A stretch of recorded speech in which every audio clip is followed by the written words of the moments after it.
திருச்சிற்றம்பலம். புனிதமான ஆத்மாக்களுக்கு வணக்கம்.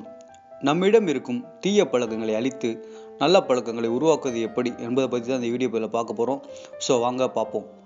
முதலில் இறைவனை நோக்கி திரும்புங்கள். பிறகு உங்கள் பழக்கங்கள் மற்றும் சுற்றுப்புற சூழல்கள் ஆகிய கெட்ட சங்கிலிகளை நீங்களே உதிரி எறிவதை பார்ப்பீங்க. ஸோ முடிந்தவரை இந்த உடலுடன் நம்மை அடையாளப்படுத்தி கொள்ள வேண்டாம். ஆன்மாவுடன் அடையாளப்படுத்தினால் நாம் விடுதலை அடைகிறோம். அதாவது கெட்ட பழக்கங்கள் ஆன்மாவுக்கு ஏது சற்று சிந்தித்து பாருங்கள். மனம் சொல்லலாம், ஒரு சில குறிப்பிட்ட பழக்கத்திலிருந்து நீங்கள் வெளிவர முடியாது அப்படின்னு. ஆனால் கவலை வேண்டாம். உங்களிடம் எந்த பழக்கத்திலிருந்து வெளிவர சக்தி இருக்கிறது, உங்களால் முடியும். எண்ணத்தை மாற்றுங்கள். தினம் ஒரு நல்ல பழக்கத்தை உங்கள் மூளைக்கு அனுப்புங்கள். அப்போது நல்லவை மட்டுமே இருக்கும், தீயவை படிப்படியாக குறைய தொடங்கும். அதே மாதிரி ஒரு சிலர் புகைப்பிடிக்கும் பழக்கத்தையோ அல்லது வேறு தீய பழக்கத்தையோ சில காலம் நிறுத்தி வைத்திருப்பீங்க. அப்போது அந்த பழக்கம் உங்கள் எண்ணத்தில் பதிவாயிருக்கும்.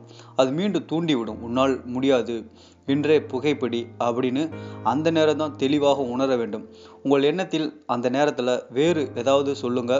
இல்லை என்றால் நான் புகைப்பிடிக்க மாட்டேன், என்னால் இருக்க முடியும் அப்படின்ற எண்ணத்தில் ஒரு சில தடவைகள் தொடர்ந்து சொன்னால் அதன்படி தான் உங்களுடைய எண்ணம் செயல்படும். என்கிட்ட நிறைய நண்பர்கள் கேட்பாங்க, காம எண்ணம் அப்புறம் வேறு கெட்ட எண்ணங்களை வரவிடாமல் தடுப்பது எப்படி, ஒரு நல்ல பழக்கங்களை வளர்ப்பது எப்படி அப்படின்னு. அவங்களுக்கு நம்ம சொல்லுவது தியானம் தான். தியானம் பண்ணுவதன் மூலம் நீங்கள் நினைத்தபடி ஆகலாம் என்பது உணர வேண்டும். சும்மா கேட்டுட்டு இருந்தால் மட்டும் போதாது, அதை செயல்படுத்த வேண்டும். அப்போது உங்கள் எண்ணம் ஒரு குழந்தை போல மாறும் மற்றும் இறைவன் போன்ற அன்பு செலுத்துவீங்க. உங்களுக்கே உங்களை பிடிக்கும். ஸோ இன்றே தியானம் பண்ண ஸ்டார்ட் பண்ணுங்க. அப்புறம் தீய பழக்கங்கள் உங்களிடம் இருக்கவே இருக்காது. அதே மாதிரி தியானத்தில் இந்த மாதிரி சொல்லுங்க, இறைவா நீங்கள் என்னோடு இருக்கீங்க.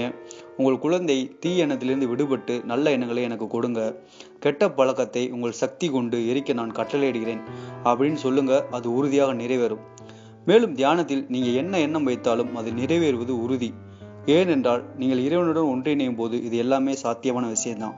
அடுத்து உங்கள் மூளையை ரீஸ்டார்ட் பண்ணுங்க. அதாவது கெட்ட பழக்கங்கள் எப்படி வந்தது யோசித்து பாருங்க. ஏதோ ஒன்று அடிக்கடி பார்த்துருப்பீங்க, கேட்டிருப்பீங்க, அப்படித்தானே? அப்போ ஏன் நல்ல விஷயங்களை அடிக்கடி பார்க்க கேட்கக்கூடாது? அப்போது நல்ல விஷயங்கள் எல்லாமே எண்ணத்தில் ஃபுல்லாக பதிவாக இருக்கும். அப்புறம் அதுதான் உங்களுக்கு பழக்கமாக இருக்கும். ஸோ மீண்டும் தீய பழக்கங்கள் வராது. உங்கள் மனதிற்கு கட்டளையிட்டு பழகி கொள்ளுங்கள். அதாவது கெட்ட எண்ணம் தோன்றியதும் இது எனக்கு வேண்டாம், இந்த மாதிரியான எண்ணங்களை அழித்துவிடு அப்படின்னு அடிக்கடி சொல்லுங்க. இங்கே எல்லாமே அடிக்கடி என்பதை பொறுத்து தான். அதாவது அடிக்கடி ஒரு நல்ல எண்ணத்தை பதிவு செய்யுங்க, அடிக்கடி தியானம் பண்ணுங்க. இப்படி பண்ணும்போது உங்கள் மூளை ரீஸ்டார்ட் ஆகி புது எண்ணங்களை கொண்டிருக்கும். முயற்சி செஞ்சு பாருங்க. அதே மாதிரி சிலருக்கு அதிகப்படியான கோபம் வரும். அப்போது அவர்கள் ஒவ்வொரு இரவும் காலையும் நான் இனிமேல் கோபப்பட மாட்டேன், கோபம் என்னிடம் இல்லை அப்படின்னு சில நாட்களுக்கு சொல்லிட்டு தூங்க போங்க. அதே போல் எழுந்ததும் இன்னைக்கு கோபப்பட மாட்டேன் அப்படின்னு சொல்லிட்டு அந்த நாளை தொடங்குங்க.